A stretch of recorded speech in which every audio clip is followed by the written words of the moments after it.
did not believe in God or trust in his deliverance. Yet he gave a command to the skies above and opened the doors of the heavens. He rained down manna for the people to eat. He gave them the grain of heaven.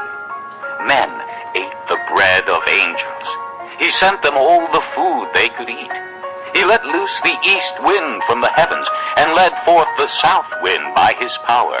He rained meat down on them like dust, flying birds like sand on the seashore.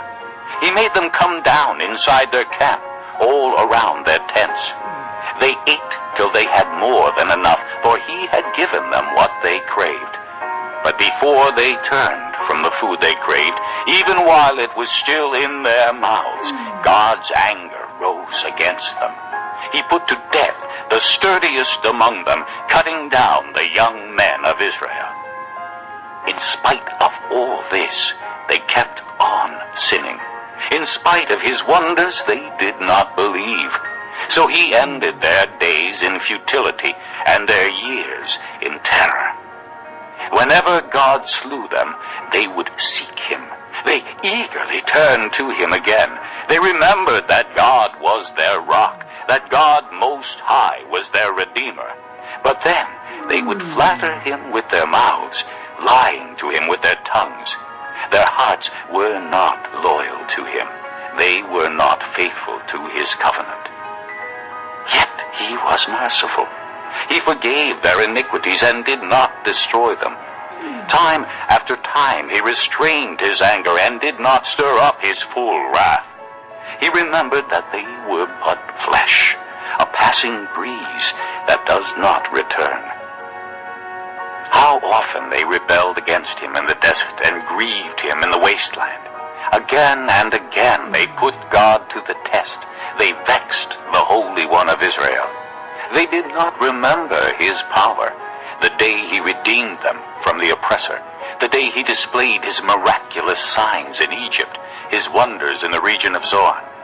He turned their rivers to blood. They could not drink from their streams. He sent swarms of flies that devoured them, and frogs that devastated them. He gave their crops to the grasshopper, their produce to the locust. He destroyed their vines with hail, and their sycamore figs with sleet. He gave over their cattle to the hail, their livestock to bolts of lightning. He unleashed against them his hot anger, his wrath, indignation, and hostility, a band of destroying angels. He prepared a path for his anger. He did not spare them from death, but gave them over to the plague. He struck down all the firstborn of Egypt, the firstfruits of manhood in the tents of Ham. But he brought his people out like a flock. He led them like sheep through the desert. He guided them safely, so they were unafraid, but the sea engulfed their enemies. Thus he brought them to the border of his holy land, to the hill country his right hand had taken.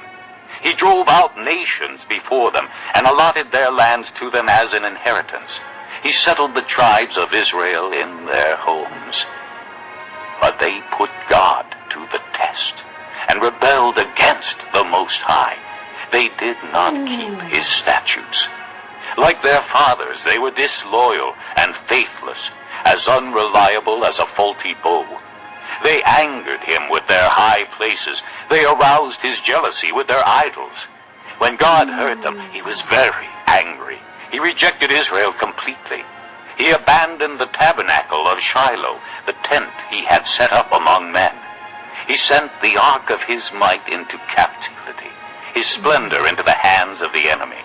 He gave his people over to the sword. He was very angry with his inheritance. Fire consumed their young men, and their maidens had no wedding songs. Their priests were put to the sword, and their widows could not weep. Then the Lord awoke as from sleep, as a man wakes from the stupor of wine. He beat back his enemies. He put them to everlasting shame. Then he rejected the tents of Joseph. He did not choose the tribe of Ephraim, but he chose the tribe of Judah, Mount Zion, which he loved. He built his sanctuary like the heights, like the earth that he established forever. He chose David his servant and took him from the sheep pens. From tending the sheep he brought him to be the shepherd of his people Jacob, of Israel his inheritance. And David shepherded them with integrity of heart. With skillful hands he led them. Psalm 78, a maskil of Asaph. O my people, hear my teaching. Listen to the words of my mouth. I will open my mouth in parables. I will utter hidden things, things from of old, what we have heard and known, what our fathers have told us. We will not hide them from their children. We will tell the next generation the praiseworthy deeds of the Lord, his power, and the wonders he has done. He decreed statutes for Jacob and established the law in Israel, which he commanded our forefathers to teach their children, so the next generation would know them, even the children yet to be born, and they in turn would tell their children. Then they would put their trust in God, and would not forget his deeds, but would keep his commands. They would not be like their forefathers, a stubborn and rebellious generation whose hearts were not loyal to God, whose spirits were not faithful to him. The men of Ephraim, though armed with bows, turned back on the day of battle. They did not keep God's covenant and refused to live by his law. They forgot what he had done, the wonders he had shown them.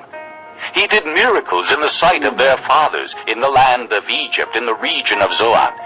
He divided the sea and led them through. He made the waters stand firm like a wall. He guided them with the cloud by day and with light from the fire all night.